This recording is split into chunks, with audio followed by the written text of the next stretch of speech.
ये जो विरासत है उस दौर से जुड़ी हुई है, बुद्ध की शिक्षाओं से जुड़ी हुई है, उनके उपदेशों से जुड़ी है, उनके ज्ञान से जुड़ी हुई धरती है। हाँ, लेकिन सर जिस तरह से अभी स्ट्रक्चर्स को हम देख रहे हैं ये तो काफ़ी प्राचीन और ऐतिहासिक है, लेकिन इसके पीछे में अभी ये जो भगवा कलर से एक मंदिर बना दिए गए, तो हम देख रहे हैं कि जहाँ जहाँ बुद्ध के स्थान है वहाँ पर कहीं ना कहीं भगवाकरण जो हिंदुत्व की एक संस्कृति है वो स्थापित करने का प्रयास किया जा रहा है। तो कहीं ना कहीं ये जो देश की धरोहर है, जो संस्कृति है, उससे छेड़छाड़ नहीं है। स्तूपाज थे जिनको तोड़ तोड़ करके एकदम खंडित कर दिया गया है। यहाँ फेसर के पास एक जगह है जहाँ पर निरंतर जो है कि बुद्धकालीन जो ईंटें हैं उसको निकाली जा रही है, उसको ध्वस्त किया जा रहा है, उसको बर्बाद किया जा रहा है। सरकार यदि इन चीज़ों को लेकर के संजीदा होती तो उसको रोक लगाती, ये आर्कियोलॉजिकल सोसाइटी ऑफ इंडिया को वो दावत देती, वहाँ वो लोग आकर के उसका खनन करते, उसका संरक्षण करते, वहाँ पर जो है कि वो बाकी तमाम चीज़ों की बात करें, उमगा की बात करें तो ये मगध की धरती है, ये सम्राट अशोक के विरासत की धरती है, तथागत बुद्ध की शिक्षाओं की धरती है। यहाँ पर एक अपनी बहुत समृद्ध परंपरा थी, उसको कालांतर में समय के साथ लोगों ने उसको जो है कि धूमिल कर दिया, उससे लोगों का ध्यान भटका दिया, लोगों के ऊपर दूसरी चीज़ें परंपराएं लाद दी गई हैं। कई शोधकर्ताओं ने यहाँ उमगा में आकर के ये पूरे मंदिर को खंगाला है, एक पुरानी दूर दूर एक स्ट्रक्चर देख रहे होंगे, वो बहुत यदि लड़ने लगे, लोग फ्रेटर्निटी जस्टिस खोजने लगे तो सरकार के नाक के दम हो जाएगी। यही बात मैं बुद्ध के बारे में कहता हूँ। बुद्धकालीन विरासत, सम्राट अशोक की विरासत, जो वो जस्टिस की बात करते थे, न्याय की बात करते थे, सबके अवसर की बात करते थे, सबके हक की बात करते थे, इन बातों को यदि जमीनी स्तर पर एक आदमी तलाशने लगेगा तो सरकार भागती नजर आएगी, सरकार के पास कोई रास्ता नहीं मिलेगा बचने के लिए। इसलिए सरकार गाहे बगाहे लोगों को घुमा फिरा करके, लोगों के बीच में विद्वेष पैदा करके, लोगों में बांट चित करके, लोगों के बीच में धर्म लगा के, जो आसान रास्ते पर लोग चलते जा रहे हैं उसी रास्ते पर लोगों को धकेल करके लोग जो है कि सरकारें जो है कि अपना एक तरह से बड़ी जिम्मेवारी से भाग जाती है। हमें तो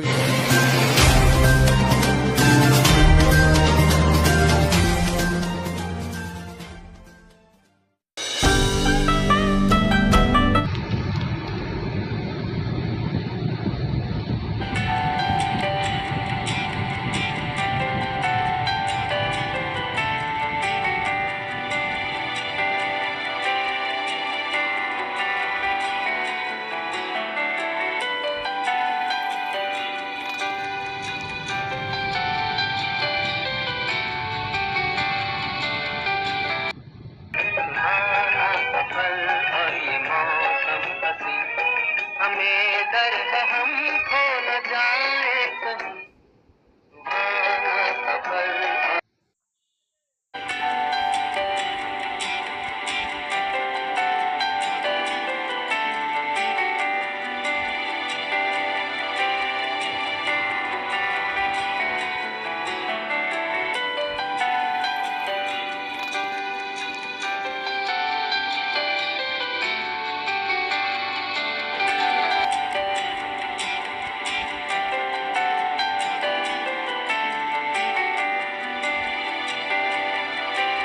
नमस्कार, आप देख रहे हैं एनबी न्यूज़ 24x7 नीलम बौद्ध के साथ। और साथियों, आज मैं बिहार की उस पावन धरती पर जहां पर कि आप नज़रें दौड़ाएंगे वहां पर आपको बुद्ध का इतिहास देखने को मिल जाएगा।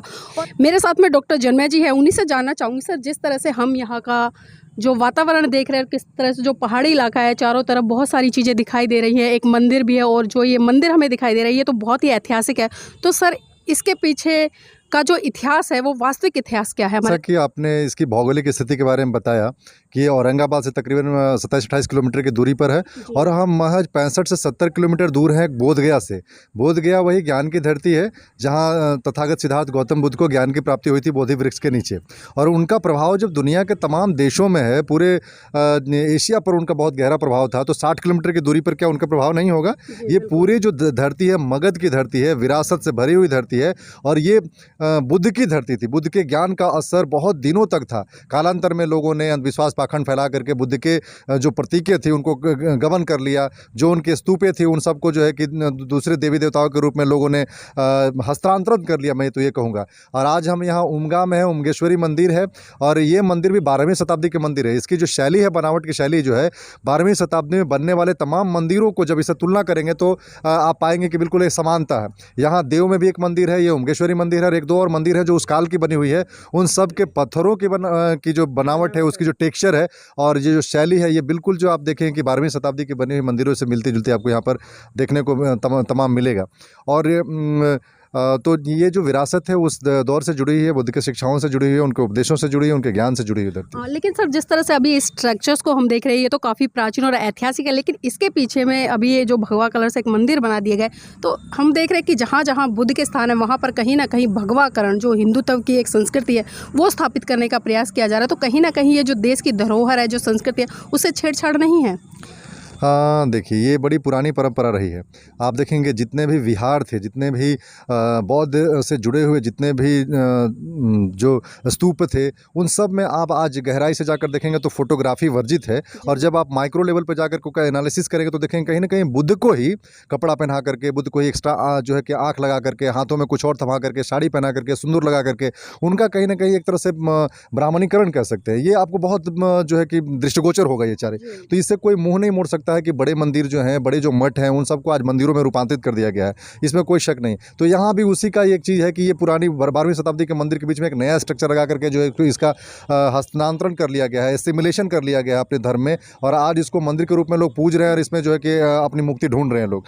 जी। जी सर, जिस तरह से हम देखते हैं भले सिद्धार्थ का जन्म नेपाल में हुआ लेकिन बिहार ने बुद्ध दिया इस देश को, और जिस तरह से मनोवैज्ञानिक में एक साइंटिस्ट कह सकते हैं उन्होंने विश्व का पहला, और जिस तरह से उन्होंने मन की स्थिति को सुधारते हुए काम किया, और आज हम देख रहे हैं कि कहीं ना कहीं वही मन की स्थिति लोगों को दूसरी संस्कृति की तरफ धकेलने का काम कर रही है। तो इसको किस तरह से देखते हैं सर?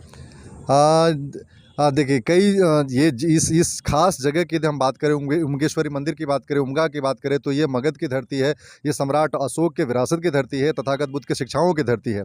यहाँ पर एक अपनी बहुत समृद्ध परंपरा थी, उसको कालांतर में समय के साथ लोगों ने उसको जो है कि धूमिल कर दिया, उससे लोगों का ध्यान भटका दिया, लोगों के ऊपर दूसरी चीज़ें परंपराएं लाद दी गई हैं।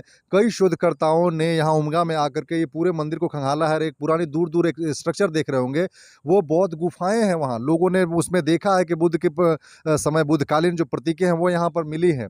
तो समय के साथ-साथ ये जो लोगों का दिमागी बदलाव आ गया, लोग बुद्ध की शिक्षाओं से कट गए, बुद्ध के प्रतीकों से कट गए, बुद्ध के देशनाओं से कट गए, पंचशील से कट गए लोग। तो ये कहीं न कहीं ये ह्रास है, हमारे सांस्कृतिक ह्रास है, सांस्कृतिक हड़प कह सकते हैं। और दोबारा आज की पीढ़ी को उस विरासत से जुड़ना पड़ेगा, उस विरासत को जानना पड़ेगा, उस खोए हुए विरासत को हासिल करने के लिए संघर्ष करने की ज़रूरत है। इसके लिए सभी स्तर पर कार्य करने की आवश्यकता है। कलमकार से लेके, साहित्यकार से लेके, फ़िल्मकार से लेकर के, बुद्ध भिक्षु से लेकर के, बुद्ध के मानने वाले जितने भी लोग अनुयायी हैं, सबको बहुत शक्ति के साथ इन विरासतों पर अपना कब्जा वापस लेना पड़ेगा। इससे जुड़े हुए तमाम जो चीज़ें हैं उनको वापस लेना पड़ेगा, और जनमानस में इससे जुड़ी शिक्षाएं जो है पहुंचानी पड़ेगी। तो ये हमारे साथ धोखा कह सकते हैं, इस धोखे से हमें निकलना पड़ेगा और हमारी जो खोई विरासत है उसको पुनः हमें प्राप्त करना पड़ेगा। सर, जिस तरह से अगर मैं भारत की बात करूँ तो भारत को पूरे विश्व में बुद्ध के विरासत के तहत जाना जाता है, बुद्ध के कारण जाना जाता है। लेकिन क्या बात है कि जो यहाँ की सरकार है, और ख़ासकर जो मैं बिहार की सरकार की बात करूँ, क्योंकि आपने जिस तरह से ऐतिहासिक पृष्ठभूमि यहाँ पर बताई है और यहाँ पर काफ़ी गुफ़ाएँ भी हैं और भी बहुत सारी चीज़ें हैं, तो सरकार की क्या भूमिका है इन चीज़ों को संजोने में?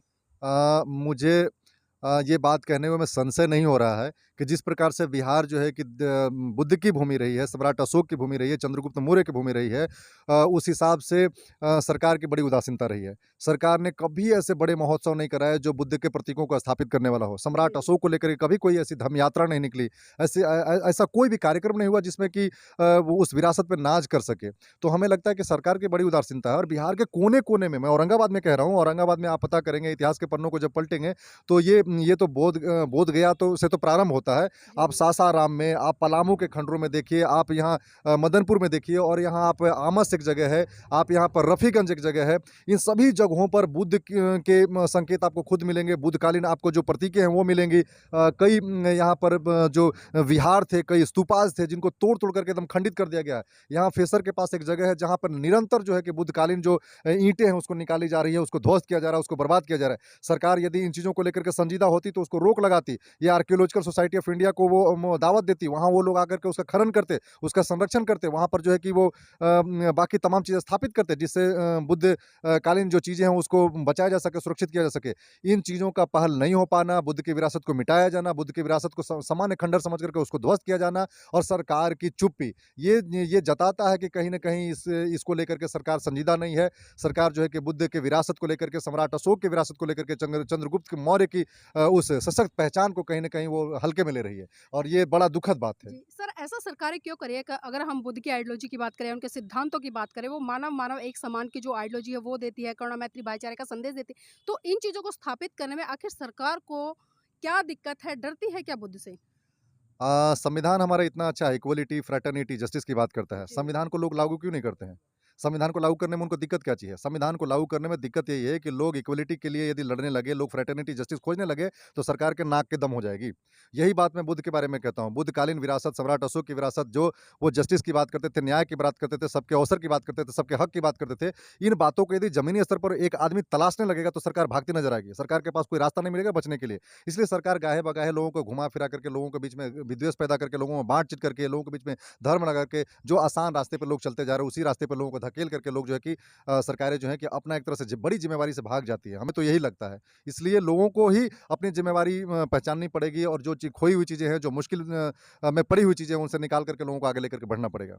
बहुत-बहुत धन्यवाद सर आज इस महत्वपूर्ण चर्चा में हमारे साथ जुड़ने के लिए और बेसिक यहाँ का जो स्थान है उसके बारे में जानकारी देने के लिए और खासकर साथियों हम देख रहे हैं कि तमाम देश में इस तरह के जो हालात हैं वो देखने को मिल रहे हैं। जो बुद्ध की धरोहर है या सम्राट अशोक के द्वारा जितने भी स्थान जो बुद्ध आइडियोलॉजी से आपको जोड़ने का काम करते हैं उनको कहीं न कहीं आज की सरकारें दबाने का काम करें। लेकिन सवाल बहुत बड़ा ये खड़ा होता है कि आखिर जब हमारे देश के माननीय प्रधानमंत्री जी विदेश में जाते तो बड़े गर्व से कहते हैं कि मैं बुद्ध की धरती भारत से आया हूँ, लेकिन बुद्ध की धरती भारत में ही वो बुद्ध की विचारधारा से लगातार युद्ध करते नजर आते। तो ये भी कहीं न कहीं भारत देश के लोगों को समझना पड़ेगा, सोचना पड़ेगा कि जिस बुद्ध का नाम लेकर आज करोड़ों अरबों रुपए जो रेवेन्यू है बाहर से आता है, लेकिन उसी रेवेन्यू को जहाँ लगाना चाहिए वो वहाँ नहीं लगता है। तो साथियों आप देखिए कि जिस धरोहर के कारण भारत एक विश्व गुरु का दर्जा प्राप्त हुआ और आज भी कहीं न कहीं जिस धरोहर के कारण भारत को विदेशों में जाना जाता है, लेकिन आज भारत की ही सरकारें उस विरासत को, उस धरोहर को कहीं न कहीं धूमिल करने का काम करे। तो ये जो जागरूक लोग हैं उनकी नैतिक ज़िम्मेदारी बनती है कि इन धरोहरों को बचाने के लिए यथासंभव जो हो सके वो प्रयास करना चाहिए और देश के लोगों को सच्ची विरासत और सच्ची संस्कृति से रूबरू कराने का काम करना चाहिए।